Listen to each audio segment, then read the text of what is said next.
Le damos la bienvenida a nuestro seminario de Lector de Conjunto. En esta ocasión nos acompaña el doctor Miguel Ángel Salinas Monrosa. El doctor tiene una formación multidisciplinaria en manejo sustentable de bosques y selvas de México y en áreas naturales protegidas. Miguel trabajó en la CONAPO apoyando el proceso para el establecimiento y operación de áreas naturales protegidas en el occidente de México y ha colaborado en diversos proyectos y consultorías. Miguel hizo su investigación doctoral en la Universidad de Bristol, Países Bajos, en los cuales evaluó los factores físicos y humanos que determinan los patrones espaciales de los niveles de biomasa arbórea en paisajes con selvas bajas caducifolias del occidente de México, y discute cómo sus hallazgos podrían ayudar a mejorar la política de red en México. Es autor de varios artículos publicados en revistas internacionales y actualmente está realizando su estancia postdoctoral en el SIGA, realizando el modelo de predicciones de niveles de biomasa arbórea a escala nacional, usando un enfoque bayesiano. Entonces le damos la bienvenida al doctor.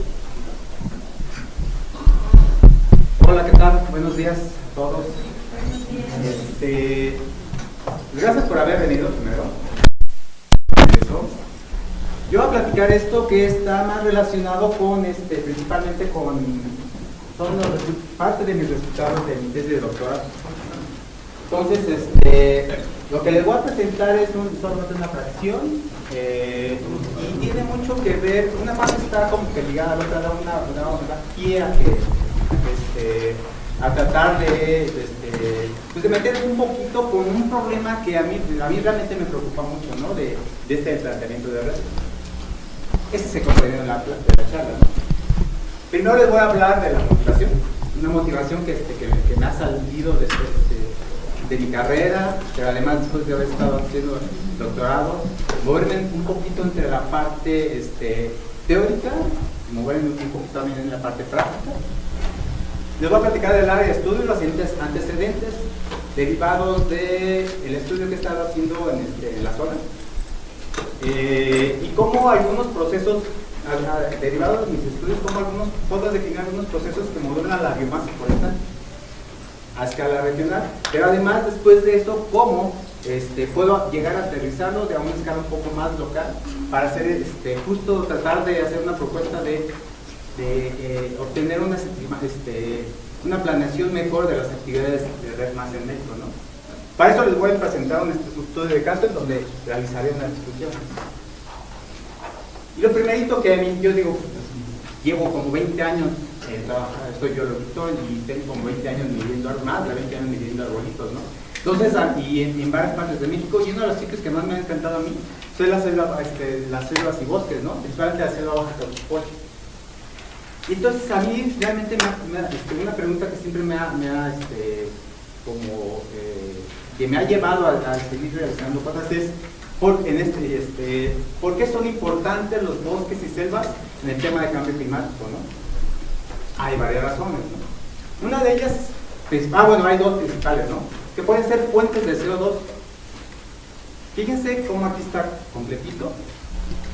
Sencillamente tenemos que hacer un cambio y vamos a cambiar toda la configuración de las que nosotros vemos, ¿no? del bosque, de nuestro paisaje.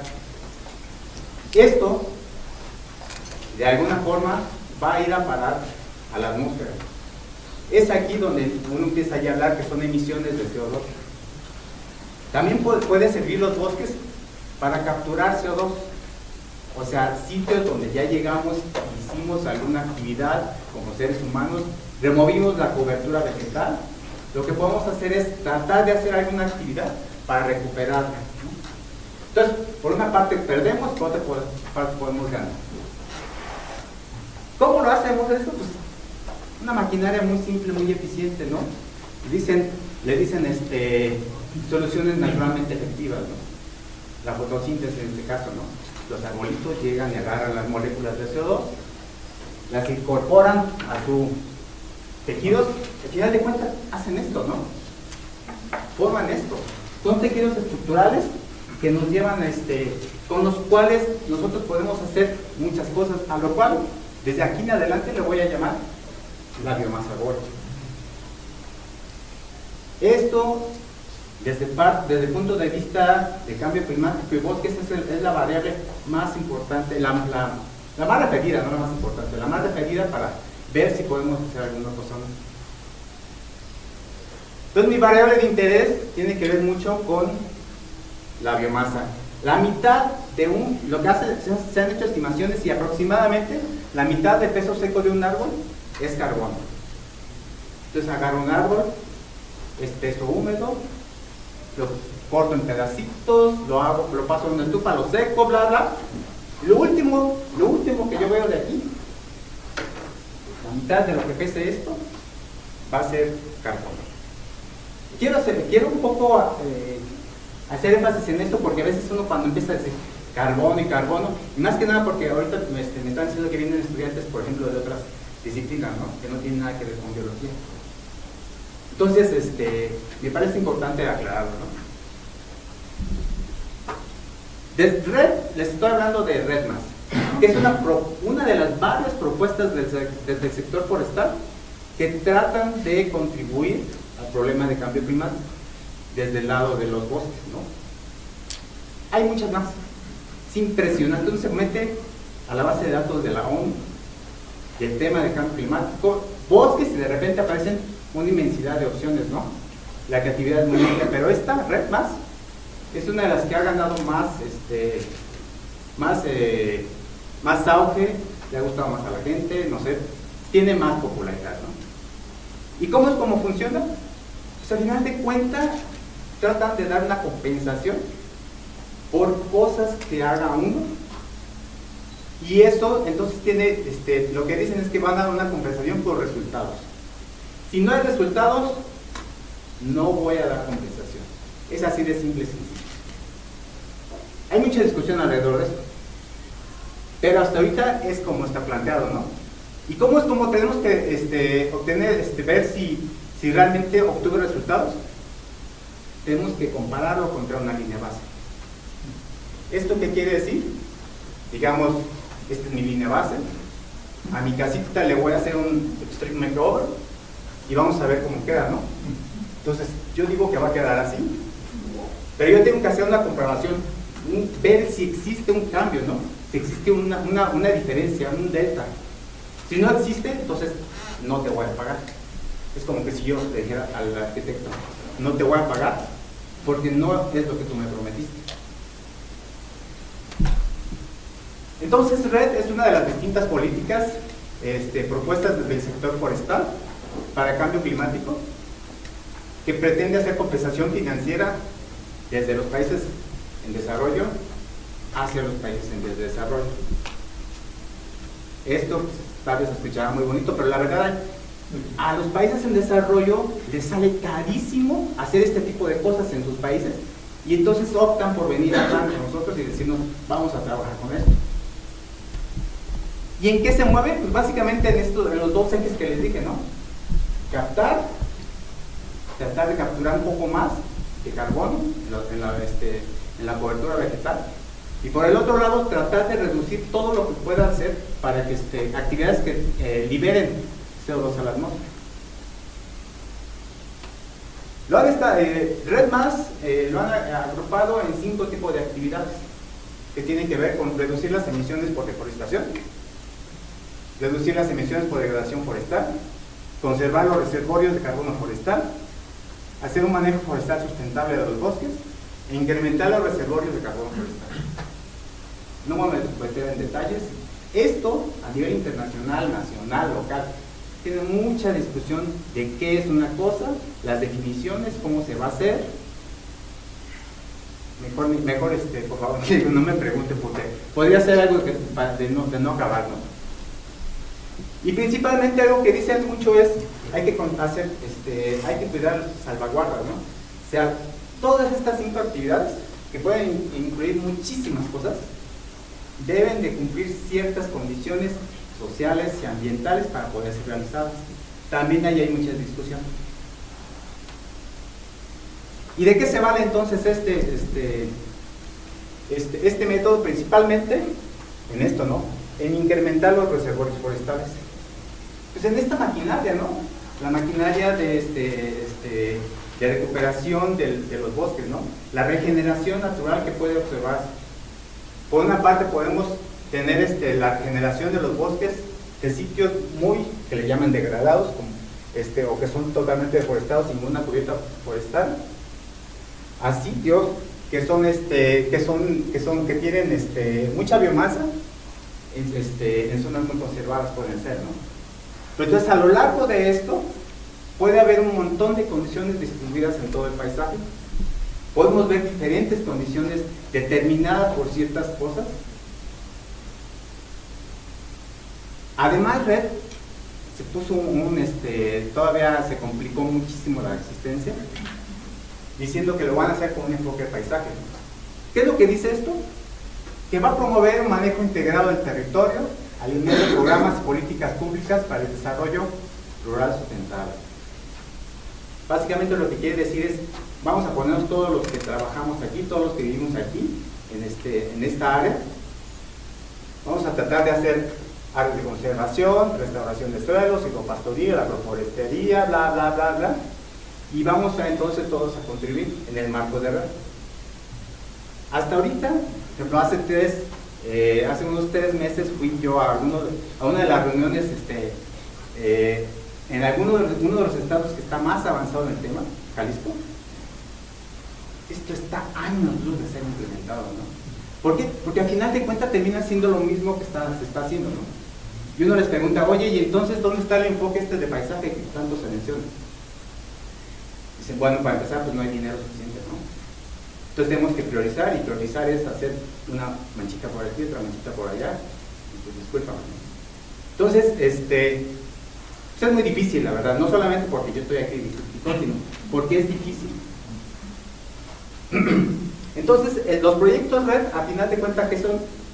Pues es una forma de tratar de incrementar los almacenes de carbono, por una parte, a incrementar la biomasa, y por otra parte tratar de reducir las emisiones que encontramos en el territorio.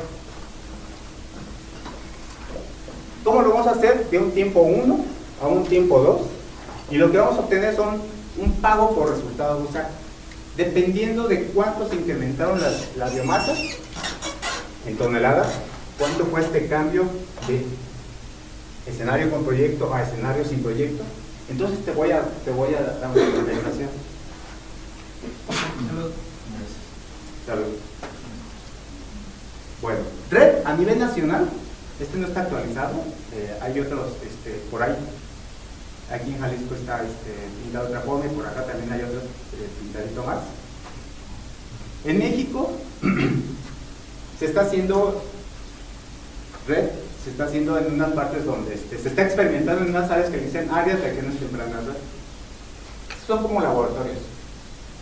Son como laboratorios donde básicamente están tratando de probar ciertas cosas, ¿no? Esta es una política internacional que México dijo que le iba a entrar, México dijo que lo iba a realizar. Hay tiempos que más o menos están planteando, algunos no se cumplieron, otros se van a cumplir, pero lo va a hacer, es una realidad. Entonces, estos están sirviendo como laboratorios donde se están probando ciertas formas de implementar esta política. En mi caso, yo por ejemplo, estamos trabajando en Jalisco en algo que le llaman juntas intermunicipales. Es una figura jurídica que existe aquí en México que permite cierta maniobrabilidad de forma más o menos formal para tratar de establecer esta política. Pero no solamente esta política, ¿no? Sino lo que están tratando de, eso, la verdad sí, eso debo de reconocer, están tratando de, entre el estilo de la floja, ver de qué forma se pueden articular con diferentes sectores, no solamente forestal, que es lo que está representando aquí, ¿no? Bueno, yo estoy trabajando en Jalisco en algo que se llama la Junta Intermunicipal de Río Ayutila. Esta es una, se llama La Gira, es una asociación de 10 municipios. Eso no lo dije, aquí todas estas son juntas municipales, son asociaciones de municipios. Estas son 10 municipios que están distribuidos en esta región. Por aquí ya vieron el volcán Nevado de Colima, la Sierra de Manantlán, Autlán, El Grullo.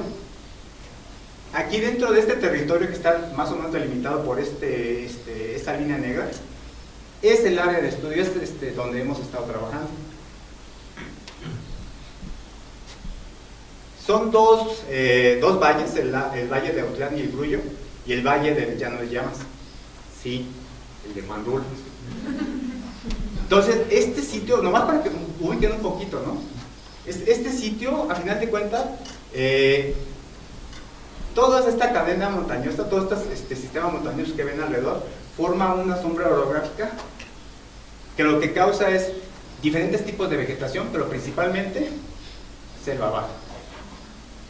La selva baja está caracterizada porque en la temporada de lluvias lo vamos a ver así, y en la temporada de secas lo vamos a ver así. La vegetación en estos sitios en la temporada de secas pierde la mayoría de las hojas, pero lo que quiero llamarles su atención es este patrón repetitivo que se ve en el paisaje ondulado, que es básicamente en lo que yo me voy a estar apoyando para hacer en lo que yo me apoyé para hacer el proceso de mi tesis. Fíjense, se repite. Entonces es una forma, es una forma que ha sido muy estudiada, ¿no? Y en ese patrón repetitivo, ¿qué es lo que podemos ver? Bueno, podemos ver diferentes cosas distribuidas, ¿no? Diferentes tipos de vegetación, diferentes condiciones, diferentes actividades. Diferentes actividades, ya sean los animales, por ejemplo, están pastando libremente en el campo, allí no tienen mayor problema. Entonces eso tiene diferentes impactos. La gente sí va a seguir caminando por los sitios, va a seguir haciendo sus actividades. Y entonces eso qué es lo que nos va a dar, pues diferentes condiciones que vamos a ver distribuidas en todos lados, ¿no? ¿Qué es lo que provoca esto? Pues bueno, básicamente lo que provoca es que la biomasa arbórea que vemos no esté distribuida uniformemente. Entonces, hay diferentes, por una parte puede uno ver una configuración topográfica que es más o menos permanente en el tiempo, que puede servir como un proxy, como un sustituto que nos va a decir cierta información sobre los diferentes terminantes de la biomasa en selvas y bosques. En la literatura, de los determinantes de la biomasa y de la biomasa arbórea que han sido reportados, la gran mayoría tienen que ver con la elevación y la pendiente, ¿no? Cómo ellos están impactando para determinar los patrones que vemos. Pero la gran mayoría han sido en sitios conservados. Entonces, por ejemplo, uno de las grandes contribuciones que estoy dando yo es, son tan poquitos los trabajos que hay que tratan de ver esto, que estoy dando un poquito más de información con esto, ¿no? Pero también la configuración topográfica, otra de las cosas que ha sido usada, ha sido como un proxy de la disponibilidad de agua. Si se acuerdan, en la selva, en la selva seca, uno de los determinantes muy fuertes es el agua. El agua dispara diferentes, apenas llueve, y es una maquinaria que se activa impresionante, ¿no? Entonces, es una de las cosas más importantes para tratar de ver las cosas que suceden naturalmente y que determinan, por otro lado, cómo la gente hace sus actividades. Entonces, esta configuración topográfica también es determinante en gran medida de cómo la gente hace sus actividades. Básicamente, en las partes bajas, planas, podemos ver ya sitios que no tienen vegetación, y conforme nos vamos moviendo hacia las partes más altas, van sucediendo diferentes actividades que son más o menos bien definidas, ¿no? Entonces, ¿qué es lo que podemos ver ahí? Bueno, podemos ver un montón, si nos movemos en diferentes sitios en este paisaje de selva ahora, podemos ver diferentes condiciones de biomasa. Ahora, esta es la región de Ayuquila, fuimos y empezamos a hacer varios trabajos.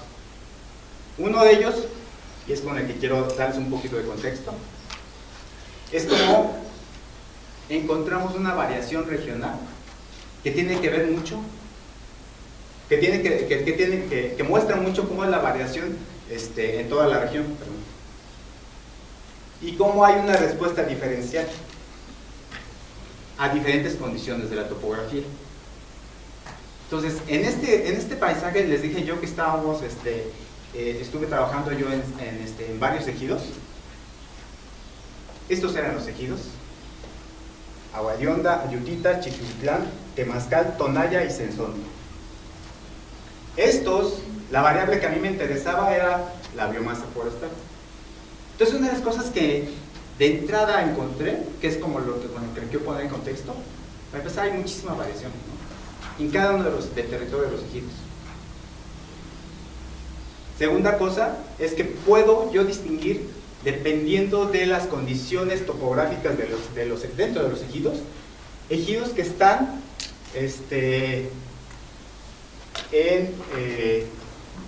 con menor elevación, menor pendiente, pero mayor presión humana, con cantidades, con niveles de biomasa mucho menores, ¿no?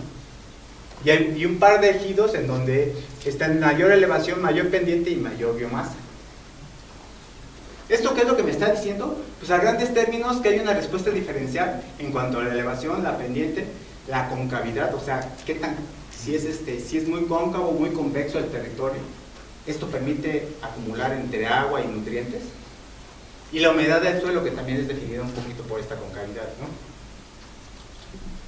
Entonces son dos condiciones que yo vi en el terreno, ¿no? Entonces yo vi esta distribución a lo largo de un gradiente altitudinal que era muy variable, pero también a escala local yo vi que ocurría bastante esto, ¿no? Sitios desde convexos hasta cóncavos que eran muy secos hasta más o menos húmedos. Entonces estoy hablando de dos cosas, una que trabaja a nivel más regional y otra que trabaja más a regional. Lo siguiente entonces que pensé yo es, bueno, si lo que voy a hacer para red es establecer proyectos que me permitan hacer que yo pueda hacer ciertas contribuciones con mis resultados a los proyectos para establecimiento de proyectos red, en sitios que han sido muy perturbados. Entonces tendría que distinguir entre sitios, ejidos que están en las partes bajas y ejidos que están en las partes altas. Esto básicamente me plantea que para poder yo hacer una comparación entre lo que les decía, tiempo 1 contra un tiempo 2, yo pueda realmente hacer comparaciones entre cosas que son más o menos semejantes. Ahorita, como se está proponiendo, es hacer esto, ¿no? Todo se mete en la misma bolsa y tengo de un tiempo a un tiempo 2, estoy comparando cosas que son muy diferentes. Aquí una cosa que me preocupa es, entonces, que de alguna forma tendremos que implementar proyectos red con selección de comunidades por elevación, porque si no, una de las cosas que me podrían preocupar es que hay mucha probabilidad de que podamos fallar. No sé si es cierto, pero la probabilidad existe. ¿Y qué es lo que y por qué me preocupa esto?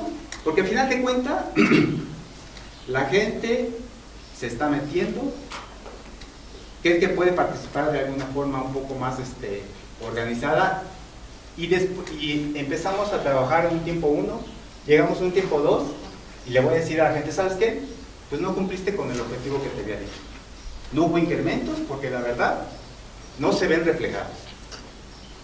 Entonces, ¿qué es lo que va a hacer? Pues, bueno, le quitan el apoyo a la gente, va a decir, ¿sabes qué? Yo ya no sigo jugando, y esto se hace un chisme y de repente ya la gente ya no va a querer participar.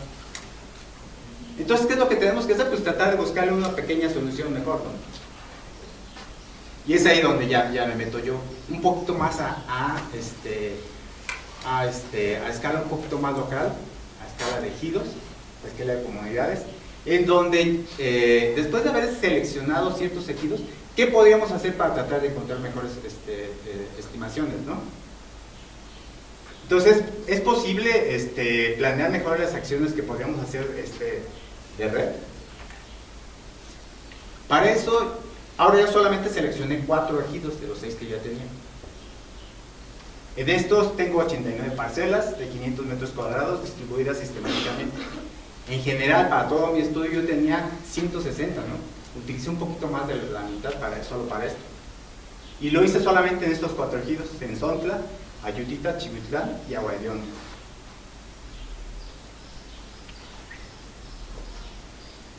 Y bueno, ¿qué es lo que hice? Pues bueno, mis parcelas eran más o menos así. Este es un procedimiento como estándar de cómo se deben de hacer las mediciones de biomasa en el sitio, ¿no? Fuimos al sitio, medimos, después de haberlas establecido como un muestreo sistemático, al azar, bla, bla, bla. Ya tenía mis datos de campo, ¿no? Después de eso obtuve mis datos de biomasa, lo cual, bueno, también es un procedimiento más o menos estándar. Y aquí les voy a platicar un poquito de cómo hice el proceso de modelado. Yo me animé a hacer este proceso de modelado, bueno, para empezar porque me gusta, me empecé a clavar y realmente me gustó. Lo malo de esto es que es un proceso muy estéril, ¿no? O sea, como que puedo yo ponerme a aplicarle al programa y de alguna forma voy a llegar a un resultado. Pero entonces hay mucho que pensarle atrás de todo esto, ¿no? Entonces, yo usé algo que se llama ILA. Es una estructura, es un marco de trabajo bayesiano que tiene relativamente poco, ¿no? Desde el 2009 está trabajando. Tiene 11 años. Esto en términos de una estructura de análisis es muy poquito tiempo, ¿no? Pero ha avanzado enormemente. Y me permite incorporar un efecto espacial. ¿Qué diablos quiero significar con esto? Ahorita les voy a platicar. Entonces tiene una matriz de covarianza Matter, Matter, que también ahorita se los voy a platicar, ¿no? Son modelos geoestadísticos bayesianos en el cual yo me metí a hacer regresiones lineales generalizadas. O sea, tratar de ver realmente cuál es la mejor distribución de mis datos, la mejor distribución que le queda a mis datos dependiendo de cómo son. Por una parte, uno puede usar una gaussiana, que es pues, la campanita esta, la normal, o puede usar uno log normal o gamma. Depende si mis datos están la mayoría son muy chicos, entonces se hace una campana que está muy grande aquí y por acá se hace muy chiquita, ¿no? Entonces hice este proceso de modelado en donde dividí mis 89 parcelas para cada ejido en un set de entrenamiento y uno de validación. Esto me permite no volver a regresar al campo y ver si realmente qué tanto le atiné a mis estimaciones, ¿no? Y para ver qué tan buena era mi capacidad predictiva, hay ciertas métricas, ¿no? Que son estos, ¿no? Que en términos generales por ejemplo, es en términos porcentuales qué tanto le atiné.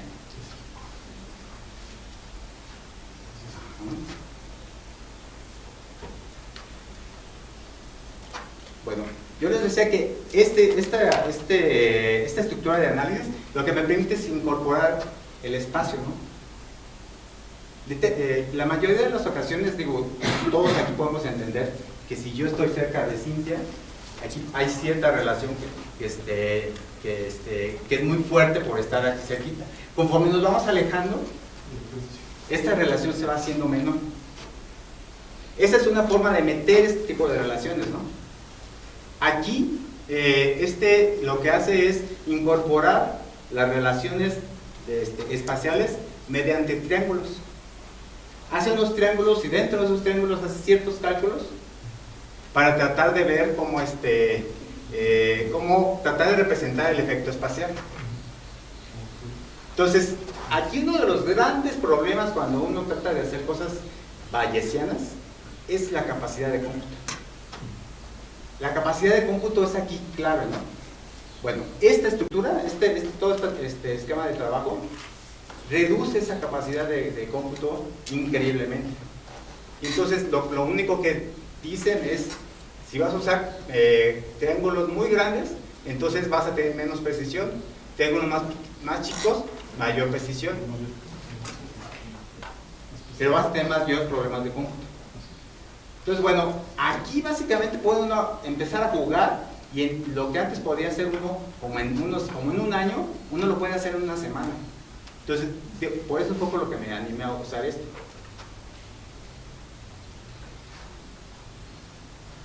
Y esto es lo que les decía, ¿no? Con la relación, con la función matter. Esta relación, esta forma de tratar de expresar las relaciones espaciales, ¿no? Este es un ejemplo simple y sencillamente como que si fuera un bautizo, en donde el bebé es el centro, y de ahí para el real, los papás están más cerca, los primos están más cerca, los amigos de los primos más cerca, digo, están más retirados, y al último tal vez la novia de los primos, que si termina la fiesta y el primo se emborrachó, tal vez ya ni siquiera son nada, ¿no? Entonces, esta es una forma de representar esta relación espacial. Pueden ser relaciones tanto temporales como espaciales, y pueden ser para variables categóricas como variables continuas. Entonces, aquí yo les acabo de platicar un poquito del análisis espacial del bayesiano, ¿no? Pero entonces esto, ahora les presento las variables que yo usé, las variables topográficas que yo usé. Estas son gratis. Es una de las grandes cosas ahora sí que lo que queremos es disminuir costos. Por ejemplo, países de África, realmente, bueno, no solamente ellos, ¿no? Sino hay muchos países que tienen realmente poco dinero para hacer este tipo de estudios. Esto ya no les cuesta nada y lo pueden obtener. Entonces, bueno, yo usé la elevación, la pendiente, la curvatura del terreno y la humedad del suelo, los cuales son derivados básicamente de mapas topográficos.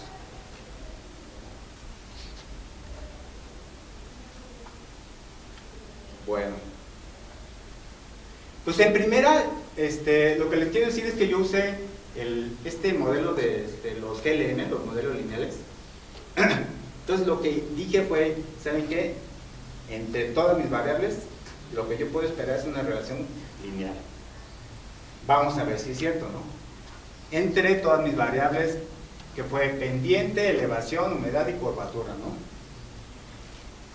Esto es una forma de representar mi componente espacial. O sea, esta parte que yo quería representar en términos de qué tan fuerte podría ser esa relación con entre cada una de las observaciones, ¿no? Bajo la premisa de que cuando más cerca estén los puntos de muestreo, más similares serán los valores de la biomasa arbórea. Esto lo que me permite entonces es mostrar cuánta de la variación explicada de la variación de la biomasa puede ser relacionada con el componente espacial, o sea, con estas relaciones espaciales. Cuánta puede ser relacionada con las variables topográficas, pero además me permite ver en qué punto yo puedo esperar una relación espacial casi nula, ¿no? Bueno, estas son, ya empezamos con los resultados. Les dije yo que eran 4 ejidos. Aquí les presento Ayutita, estas dos gráficas son de Ayutita, estas son Chiquihuitlán y Cenzontle. Me falta uno, ahorita se los muestro. Aquí Ayutita estuvo relacionado con dos variables, la curvatura y la humedad. La curvatura básicamente lo que dice, conforme nos vamos moviendo de aquí para acá, es que estos valores de aquí representan sitios más cóncavos, y estos valores de por acá, sitios más convexos. Entonces lo que vemos es que sitios más cóncavos tienen mayor biomasa que sitios convexos. Esto es en Ayutita, ¿no? En Chiquihuitlán, aquí tenemos que a mayor pendiente vamos a tener menor biomasa. Y en Cenzontla, pues pareciera como una tablita, ¿no? Bien horizontal. Aquí la curvatura tuvo que ver algo más o menos como esto. pero el efecto no fue muy fuerte. Esta es Agua Hedionda, el cual en comparación con la Yutita, por ejemplo, esta era una relación negativa, esta es positiva, ¿no? Con la misma variable. Entonces, lo que vemos aquí es que sitios que son mucho más convexos, mucho más cóncavos, van a tener mayor. Lo que vimos en el anterior es que sitios mucho más convexos van a tener mucho más biomasa. ¿Esto a qué se debe?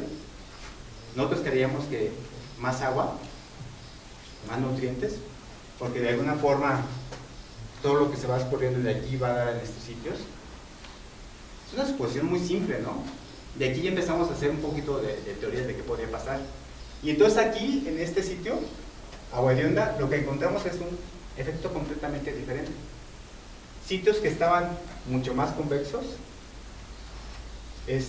mucho más cóncavos, perdón, tienen mucho menos biomasa. En este ejido vimos que pasaba algo muy peculiar. La gente usaba las patas que estaban como al pie de las lomas para hacer mucha rosa tumbiquem. Entonces, después de lo que estamos pensando nosotros es, después de muchas veces que repitieron el ciclo, el patrón se está invirtiendo. No sabemos si es cierto. Entonces, ¿qué es lo que vimos en general? En primera, que sitios, un patrón en donde los sitios que estaban en las partes más altas tenían mayor biomasa que en las partes más bajas. Y otro en donde podemos encontrarlo de forma diferente. Bueno, ese tipo de relaciones, entonces, ¿a qué se debe, no?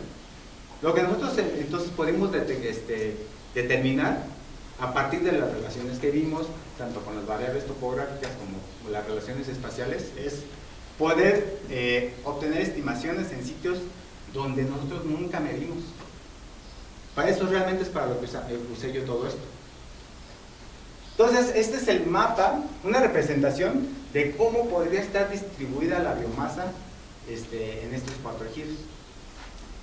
En estos 4 ejidos, entonces puedo yo obtener niveles de biomasa que van hasta como de 40 toneladas, creo, no veo bien, 40 toneladas, hasta sitios como de 20 o 10 toneladas, ¿no? Y todo gracias a este esquema de modelado. Este sería como un acercamiento solamente a uno de los ejidos. Este es el ejido Sensontle. Este ejido, por ejemplo, no solamente estoy representando el efecto de la topografía en la biomasa, ¿no? Hay una historia fuerte en la zona, desde la época colonial. Antes de la repartición de tierras, por ejemplo, hace como 60 años, esta zona, todo este ejido, prácticamente era pastizales, no había nada. Entonces, en 60 años, ya otra vez ya podemos ver como que si la selva ni siquiera lo habíamos tocado, ¿no? Entonces, aquí también hay que empezar a separar mucha de la información que podemos recuperar de la gente y que nos puede ayudar a explicar lo que vimos. Entonces, en términos generales, pude ver un ejido, Chiquihuitlán, que estaba relacionado con la pendiente, 3 ejidos que estaban relacionados con la curvatura y un ejido que estaba relacionado con la humedad del suelo. En mis 4 ejidos, el que tuvo las peores predicciones fue Sensontla y el que tuvo las mejores fue Agua Hedionda. Estuvo en términos porcentuales, ¿no? Entonces, lo que yo le estoy diciendo es que, pues, más o menos le atiné entre el 65 y el 80% a mis predicciones.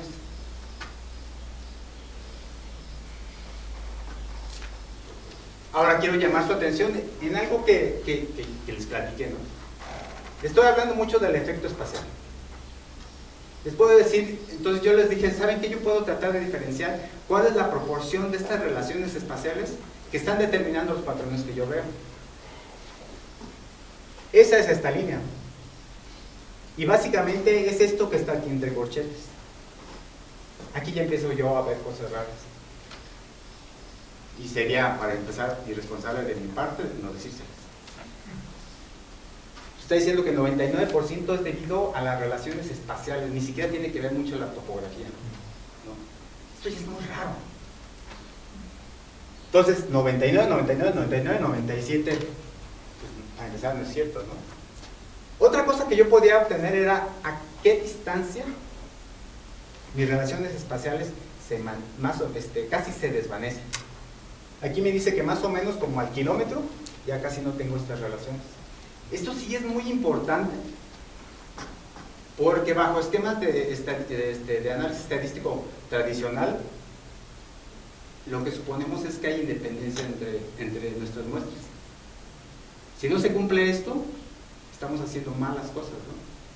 Entonces, al momento, gracias a esto yo puedo saber si mis parcelas están como a 1 kilómetro, la relación que yo puedo observar de la biomasa entre esas parcelas sí tiene una relación espacial, y mis estimaciones sí son tan buenas como yo las podría esperar.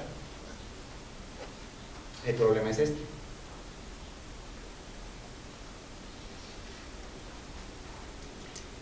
¿Y cómo puedo ver yo eso? ¿Cómo puedo llamarle yo eso? Le llaman que el modelo está sobreajustado, ¿no? O sea, el modelo representa muy bien mis datos. En estas 4 gráficas, lo que ven aquí en este eje son los valores que yo vi, y en este lado los que yo pedí. Entonces, cada uno de estos puntos está uniendo lo que yo vi y lo que yo predije, y es una línea perfecta. Esto es otra señal de que yo lo estoy haciendo mal. Ya sé que están diciendo, ¿y entonces para qué vino a presentar esto, no? Pues básicamente porque todavía no lo encuentro, ¿no? O sea, lo dejé abandonado, lo empecé a agarrar otra vez para trabajarlo y publicarlo, y entonces sí es más o menos complicado, ¿no? Pero después de que lo que dicen la mayoría de los que ya están usando esta plataforma, este esquema de análisis, es que ya después de que le haya uno una vez, ya después lo demás es pan comido, ¿no? Entonces, ahora sí voy a hacer referencia a este señor, Abraham Books, en donde dice que en esencia todos los modelos están equivocados, solo algunos son útiles, ¿no? Yo siempre he pensado eso, ¿no? Desde que ya empecé a hacer un poquito más en serio cosas de estadística. Entonces, ¿qué es lo que tenemos que hacer? Pues bueno, tratar de buscar uno que sea un poquito más útil, no como el que yo tengo. El que yo tengo ahorita, pues está bueno. Entonces, ¿qué es lo que yo podría encontrar aquí? Bueno, otra vez regresando un poquito al esquema de la casa. Yo podría haber esperado, tenía esto, y gracias a mi modelo, lo que podría yo encontrar sería esto, ¿no? Entonces, pues hay que tener, moraleja número 1, pues hay que tener cuidado, ¿no? Entonces, en el caso de estudio, primero quería ver, yo establecer una línea base, y de ahí poder hacer, tratar de decir que podía hacer las cosas mejores. Hasta el momento no puedo. Entonces, lo que podía hacer, mi idea general era tratar de hacer un esquema en el cual pudiera realmente usar la lógica bayesiana. La lógica bayesiana lo que dice es que yo puedo utilizar información previa. Es ahí donde realmente el poder de la estadística bayesiana cobra relevancia, ¿no? El tratar de decir que incorporar información previa, no solamente publicada, puedo recuperar de cualquier punto, ¿no? Entonces, por ejemplo, yo ahorita tengo mediciones, tengo medidas en un tiempo 1, digamos en el año 2015, voy a regresar este año, lo voy a hacer, y voy a obtener medidas otra vez. Después en el 2025 planeo ir nuevamente. En cada una de esas mediciones yo obtengo información, la cual puedo ir información previa de esta medición, la puedo incorporar de esta medición, la obtengo y la puedo incorporar. Y esto eventualmente, lo que teóricamente sucede es que pueden mejorar muchísimo mis estimaciones. Y todo empezó por esto, ¿no?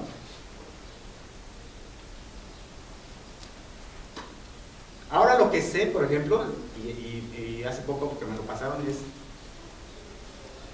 de Jalisco hay un estudio de todo el país, de todo el estado, en donde hicieron estimaciones en el 2006, a partir de esa información la puedo recuperar y se la puedo incluir en mis estudios. Estoy trabajando en eso.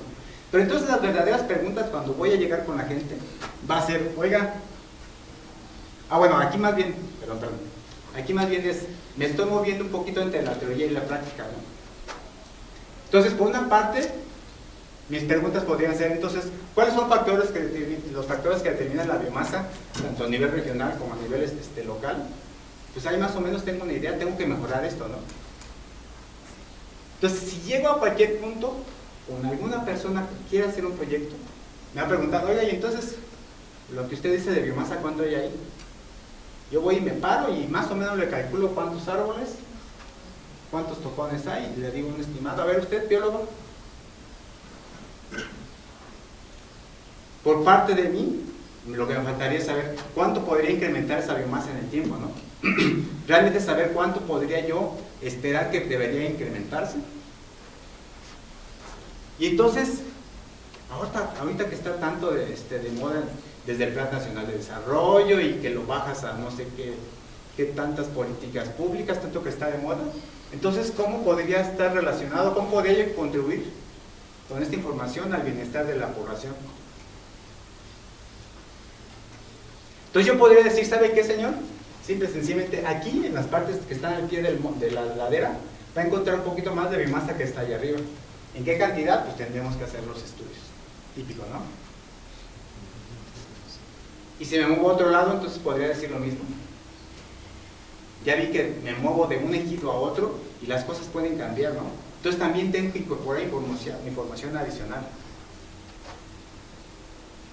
¿Y cómo se podría ver? Pues bueno, a final de cuentas, entonces, si yo contribuyo en algo, me gustaría hacerlo con cosas un poco más trabajadas.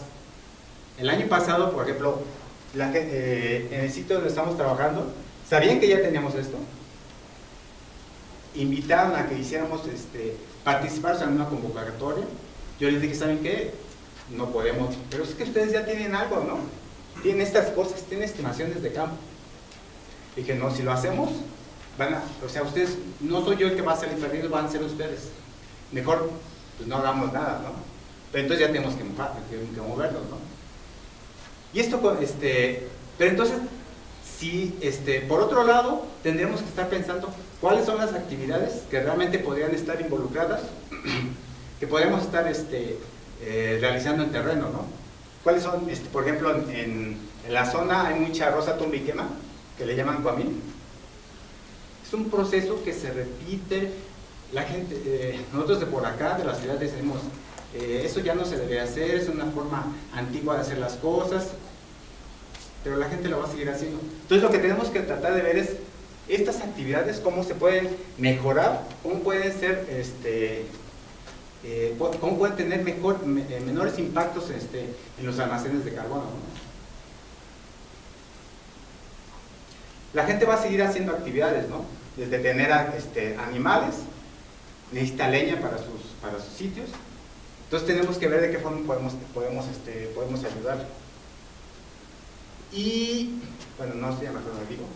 Y bueno, y por esto es por lo que creo que las selvas de la región de Ayuquila podrían ser importantes para contribuir al cambio climático.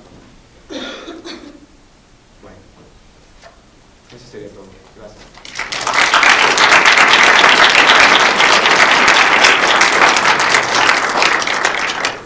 Muchas gracias. Bueno, tenemos tiempo para preguntas, comentarios.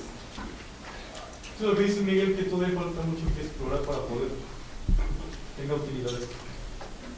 Sí. Sí, porque es final de cuentas, por ejemplo, les digo, es parte de mi estudio de doctorado, pero en algún instante uno se tiene que titular, ¿no? Entonces, entonces uno puede continuar y hacer, ni siquiera, esto es más o menos reciente, todo este esquema de análisis es más o menos reciente, entonces, muchas cosas no están escritas, ¿no? Entonces, por ejemplo, me puede ayudar muchísimo a responder a unas preguntas, va a dejar otras, pero principalmente yo creo que va a generar hipótesis de trabajo para seguir trabajando, ¿no? Entonces, obviamente con el tiempo y conforme uno le vaya agarrando más, va a poder resolverlo mejor. Y que yo creo que sería lo mejor que podemos hacer.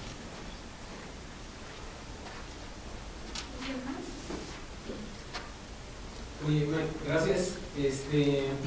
Yo lo que entiendo de este tipo de estudios es que al final uno de los objetivos es crear o diseñar modelos para predecir precisamente la cantidad de masa en lugares donde no la miras, ¿no? Yo me imaginaría aquí un modelo único en el que tú le dices a las personas que quieren medir biomasa, ten, aquí está el modelo, ya no necesitas ir al lugar a medir arbolitos uno por uno. Esto te va a dar un aproximado. Y en este caso, también lo que entendí fue que las variables que tú estás utilizando como insumo principal tienen que ver con topografía. Si en un ejido esa relación de topografía funciona en una dirección y en otro ejido funciona en la dirección exactamente opuesta, pues yo entendería que el modelo, al final lo que te quiero decir o como comentario es, quizá no es una cuestión tanto de mejorar el modelo, sino que las variables que estás utilizando pues no son las que te van a servir. O sea, la dimensión ahí de uso de suelo, al parecer, por lo que me decías de que abajo se usa en un ejido y arriba no, pero en el otro ejido se invierte o algo así, pues entonces quizás es más bien el uso de suelo la variable clave, ¿no? Más que la topografía. Entonces... Sí, digamos que aquí yo me fui por el lado de tratar de explicarlo por las variables topográficas, pero sí, definitivamente, para empezar, estoy asociando cosas que tanto naturales como humanas a una sola variable, ¿no? Entonces tendría que separar, que ver otras fuentes de variación que están relacionadas con esto, ¿no? Y pues sí, una de ellas podría ser, a final de cuentas, el ejido o tratar, el uso de suelo. Y por otro lado, pues la historia, ¿no? O sea, realmente, por ejemplo, he leído muchos estudios que dicen del efecto fundador, ¿no? O sea, lo que vemos ahorita tiene que ver con qué pasó hace 10 años, hace 20 años, ¿no? En ese sitio. Y puede ser condiciones completamente diferentes, simplemente porque lo que pasó ahí fue muy diferente. Pero sí, definitivamente. Pero tal vez no sea porque no sirvan las otras variables, sino falta agregar más variables, ¿no? O sea, me refiero que tal vez estas variables pueden jugar un papel determinante hasta cierto grado, más uso del suelo, más la historia, en términos de lo que pasó, el cómo es la historia de lo que está ocurriendo, pasado y presente, porque también las incidencias actuales sí juegan un papel importante en la dinámica. Sí, por ejemplo aquí, o sea, en la primera parte les platiqué que en aspectos regionales, ¿no? En lo regional la altitud puede definir mucho, ¿no? Esa es una. Y ahí, por ejemplo, yo encontré, ya no les platiqué eso, pero encontré que me puede explicar el 30%, hasta el 30% de la variación de mis datos, ¿no? Solamente la altitud, haciendo esas diferencias, ¿no? Entonces, ¿qué es lo que yo puedo ver? Bueno, a empezar es una área muy grande, hay muchísimas cosas involucradas y es uno de los riesgos al estar trabajando con este tipo de información tan dispersa, ¿no? Con una amplia variación que puede resultar de muchas cosas. Ahora nos vamos a lo local y entonces hay otras cosas que también están involucradas ahí. Entonces, algo que no les platiqué es, por ejemplo, en esta parte está la parte plana, empieza a subir, y en esta parte que empieza a subir, yo le llamo que es una zona gris, ¿no? Es una zona gris donde pasa de todo ahí, ¿no? Recolectan, cazan, toman leña, recolectan frutas, pasan muchísimas cosas. Y entonces ahí yo creo que es donde uno debería de tener un poquito más de lupa, tener una lupa para tratar de observar un poquito más lo que está pasando ahí. Eso también está relacionado un poco con qué tanta gente hay en cada ejido, ¿no? Y cómo manejan sus recursos.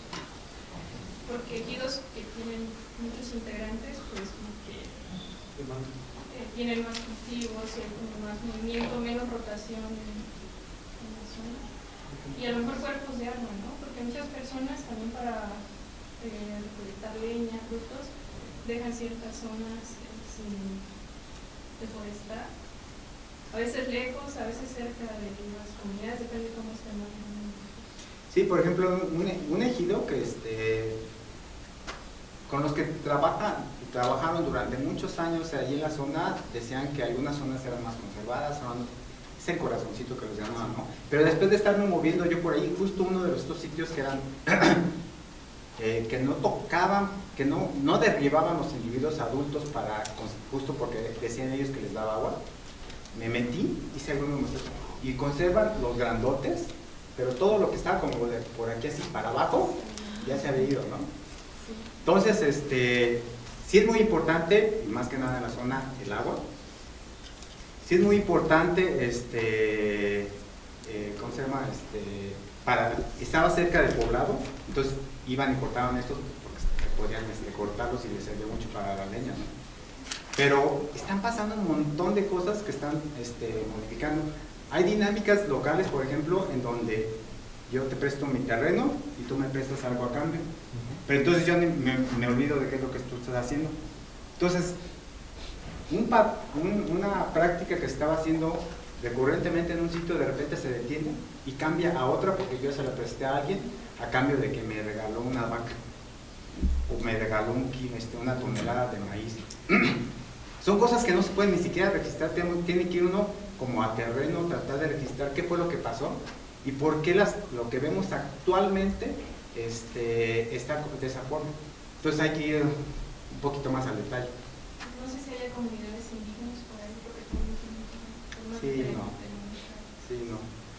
Por ejemplo, yo les decía que sucede la rosa tumbiquema, ¿no? La rosa tumbiquema pues, se practica en muchas partes de México, ¿no? Pero entonces hay pequeñas variaciones, ¿no?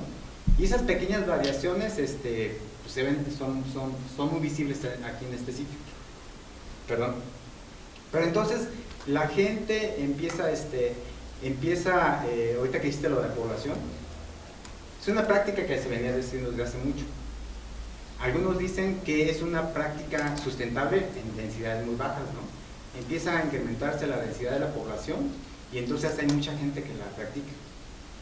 Entonces ya no empieza a ser una práctica sustentable, le meten insumos, le meten agroquímicos, tienen que incrementar la productividad.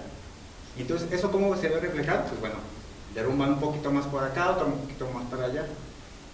Y en términos generales en el balance, en el paisaje, lo que antes veíamos que estaba, en algunos sitios que estaba creciendo, un sitio que habían cortado, de repente ya el ciclo ya se corta, se hace más corto, y entonces quitan más rápidamente la biomasa del paisaje, y de repente empiezas a ver todo que es un poco más, hay menos vegetación, está más ralita, hay individuos cada vez más chiquitos, y eso a qué lleva, pues bueno, a que va a haber menos biomasa.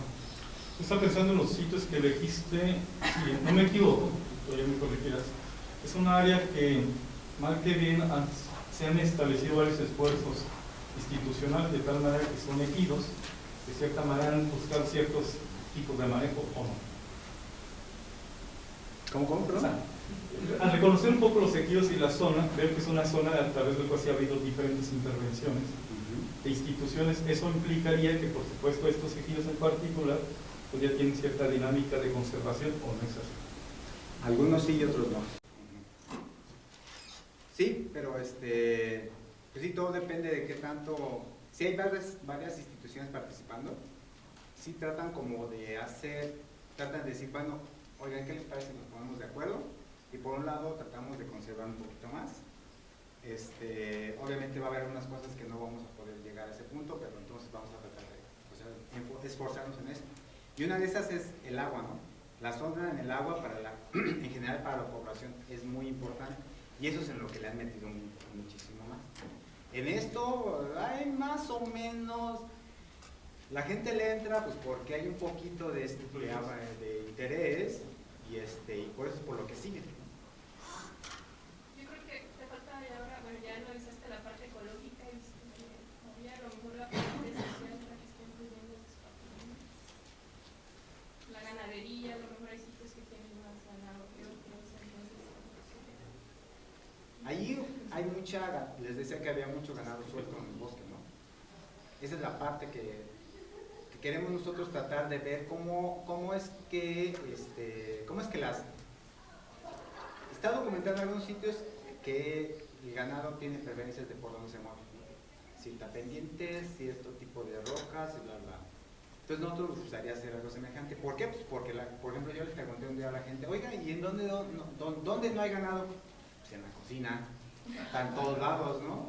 Entonces, una forma de hacerlo pues es tratar de ver realmente cómo es que las preferencias del ganado, dónde sería más probable que estuviera afectando, ¿no? Entonces, pero justo en esta zona gris es donde dejan el ganado, ¿no? Entonces, pues es una de las cosas principales que podría hacer. Pero hay rotación, creo, ¿no? En ciertas temporadas del año, por ejemplo, bueno, yo vengo de comunidades algo similares, cuando después de que retiran el maíz de los cultivos, pasan el ganado a estas zonas, y ya en la temporada seca, que ya no hay nada, los mandan al bosque, ¿no? Más bien, en la temporada de lluvias es cuando los mandan al bosque. Ajá. Sí. Pero pues sí, justo en la temporada en donde están creciendo los renuevitos, ¿no? Sí, entonces lo que pasa ahí es que las vacas van a llegar, se van a comer los renuevitos que en algunos años pueden haber sido un árbol, ¿no? Entonces pues ya no lo vamos a ver también ahí. Modifican la estructura del proceso.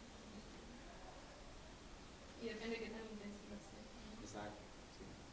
Frecuencia, intensidad y densidad, ¿no? Entonces, a lo mejor esas zonas con mayor biomasa son sitios que no son muy accesibles en la zona, ¿no? A lo mejor por la pendiente.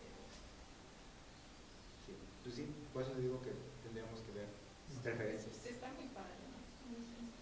Sí valdría la pena, ¿no? Sí. Encontrar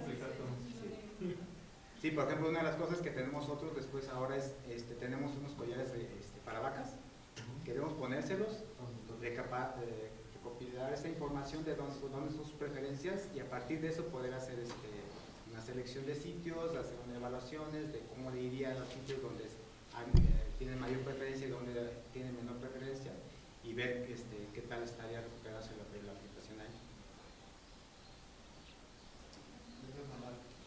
Mencionaba que creo que era Jalisco, Quintana Roo, y no puedo usar, lo están utilizando como laboratorios para ver cómo funciona.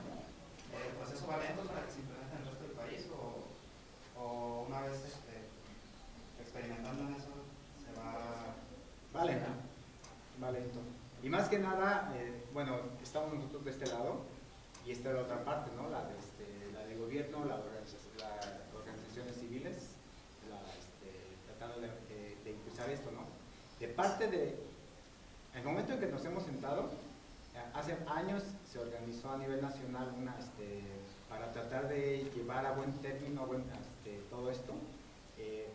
Salió algo que se llamaba Consejo Nacional Consultivo, ahorita ya son 2, se separaron en grupos, no se ponen de acuerdo. Y ahí justo están detenidas muchas cosas, ¿no? Entonces, falta mucho. Lo malo es que en este año, a partir de este año, muchas cosas en el ámbito internacional a las cuales México se comprometió ya deberían de estar funcionando, ¿no? Y una de esas están involucradas aquí. Lo malo es que pues, todavía no están ni siquiera ni establecidas, ni se ha visto bien cómo va a trabajar. Entonces, ¿cuándo va a empezar? ¿Quién sabe? De acuerdo a lo que has comentado y todo el trabajo que has hecho, pues, considero muy importante como que recalcar este aporte muy importante en cuanto a la variable de la topografía topografía, eso es importante en ese aspecto, ¿no? Y yo me quiero imaginar dentro de toda la propuesta de redes como una capa importante que se avanzó, pero faltan variables sociales, económicas. Esa es otra cosa que es muy complejo a construir, pero en la parte de relieve, de cómo está el terreno, muy importante. Porque y eso es importante acotar, ¿por qué? Porque hay muchas cosas del terreno que no estás tú incluyendo. ¿Por qué? Porque pues hay muchas cosas que se deben de hacer. Otro, por ejemplo, la exposición puede tener la misma pendiente, misma altitud sobre el nivel del mar y todo, pero la exposición norte-sur no es la misma. Entonces, son estas cositas de que tú tienes que delimitar, tuviste que delimitar para poder aterrizar. Sí, para llegar a este punto, yo por ejemplo, eliminé como 20 variables futuras. Se piensa mucho, por ejemplo, ahorita que existe de la orientación, que la orientación tiene un efecto fuerte, ¿no? Ese es algo que viene como más de la escuela europea y de la gringa, de zonas templadas más al norte, ¿no? Que sí, en aquellos sitios sí hay un efecto como muy fuerte, ¿no? Y para esto que está más cercano al Ecuador, ya se empieza a perder un poquito. Sí, ¿no? Sí, ya es. Y hay sitios donde sí se presenta, sitios donde no. Aquí no se presenta. Pero es importante, bueno, yo quería ya para cerrar mi participación, es muy importante esa parte como Pablo, ¿no? Y ahora, hay muchas variables que hay que considerar, pero también hay que, la parte de red, siempre a las comunidades se les plantea de que no es una ganancia, o sea, lo que ganan un poquito es a lo que ya están haciendo, porque son cosas muy complementarias, para actividades muy complementarias. No da para decir al campesino, cambia toda tu actividad de rosca de punta al quema, de dónde va a tener ganancias o ingresos para que mantenga su familia. Entonces va a ser complementario a comunidades que tienen gobernanza, bueno, poderes locales bastante definidos, la exclusión de los usuarios bastante definidos. Entonces se me antoja en este caso los estudios de que al seleccionar los ejidos o comunidades, como que buscar que tengan las mismas historias de usos, como cercanos, ¿para qué? Para que no sea tan disparejo, estén muy fuera del rango de cómo se comporta el territorio. Tú diste un punto muy básico aquí, ¿no? O sea, ¿cómo controlas esto? Va a haber poquitos financiamientos y quieren que todo el mundo gane. Quieren que en todas las comunidades por lo menos exista un proyecto. Lo van a atomizar. Entonces, se va a quedar atomizado, exacto, y entonces la probabilidad de que falle esto, para mí, muy grande. Muy grande. Es más seguro que falle. Sí. Lo más seguro es que no se detecte, ¿no?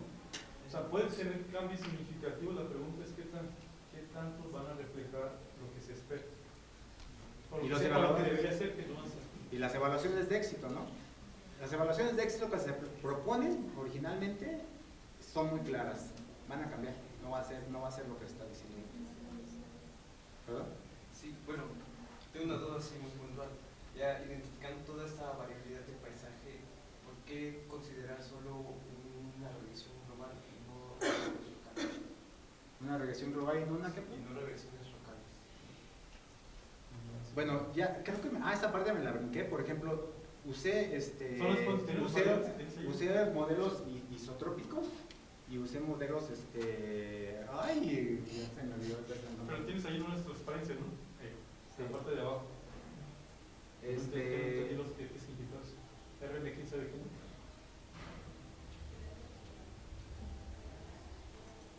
Atrás, ¿no? Atrás. Muy bien, atrás. No, usé estacionarios e isotrópicos.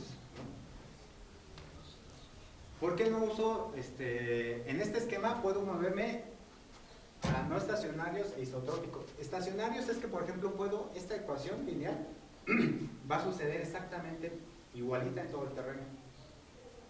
Isotrópicos es que esa relación lineal, para cualquier lado que me mueva, va a ser igual. La realidad, el mundo real, no funciona así, ¿no? Entonces, dentro de este esquema de análisis, puedo cambiarlo a que sea un poquito más flexible. Y es la parte en la que estoy también atorado, ¿no? Pero bueno, ahí vamos. Interesante.